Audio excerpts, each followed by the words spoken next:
This morning on World News Now, deadly avalanche. 3 skiers killed after an avalanche swept them into a canyon and then buried them in snow. They were part of a well-equipped and experienced team who were looking for fresh snow when they were buried.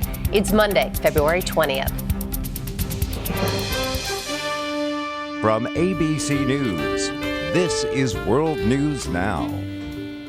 Good morning, everybody. Happy President's Day. And we say hello to a familiar face here through the short straw. She's back on the overnights on this holiday, Meg Oliver. Always good to be with you, Rob. Thanks so much. Likewise. Welcome back. And Paula Ferris is on assignment.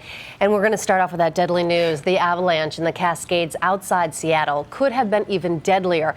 But the skiers had emergency gear, including a device that inflates to provide some air to breathe if they're buried in snow. It happened at one of the most popular resorts in Washington state, not far from Seattle. ABC's Clayton Sandell is joining us live from Stevens Pass with the very latest. Good morning, Clayton. Good morning, Meg and Rob. Yeah, this happened just after noon here in the Stevens Pass ski area. A group of about a dozen skiers had left the ski area boundaries. Now, that's not illegal, but it is certainly takes you into more of a wilderness area, and the group was descending a backcountry route when the snow gave way. 3 skiers were killed, unfortunately. They were not.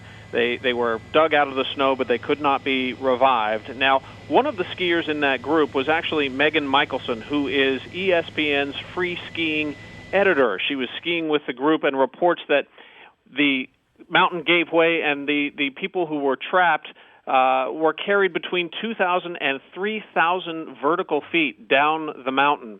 Now, one of the other skiers with the group was professional skier Elsie Sogstad, who was also trapped in the avalanche, but as you mentioned, was able to deploy this sort of airbag device that inflates, and essentially the idea is that makes you a larger object, and you're carried down the mountain, and she was able to get to safety, but unfortunately 3 did perish. She was certainly lucky to have that device, that's for sure. And Clay, we understand this was one of 2 fatal avalanches in that state yesterday?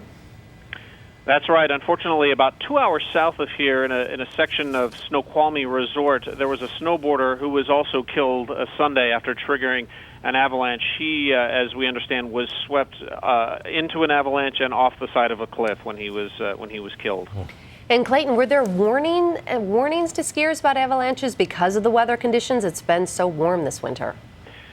There were warnings, and this area had a fresh dusting of, not just a dusting, but a fresh dumping of snow, if you will, about 26 inches, almost 2 feet in the last 24 hours, 48 hours rather. And the Northwest Weather and Avalanche Center had warned skiers that the avalanche danger in this area was high to considerable. So the skiers were aware of the danger, and also these skiers, as you mentioned earlier, were expert skiers. They took with them all of the safety gear and rescue gear that they needed.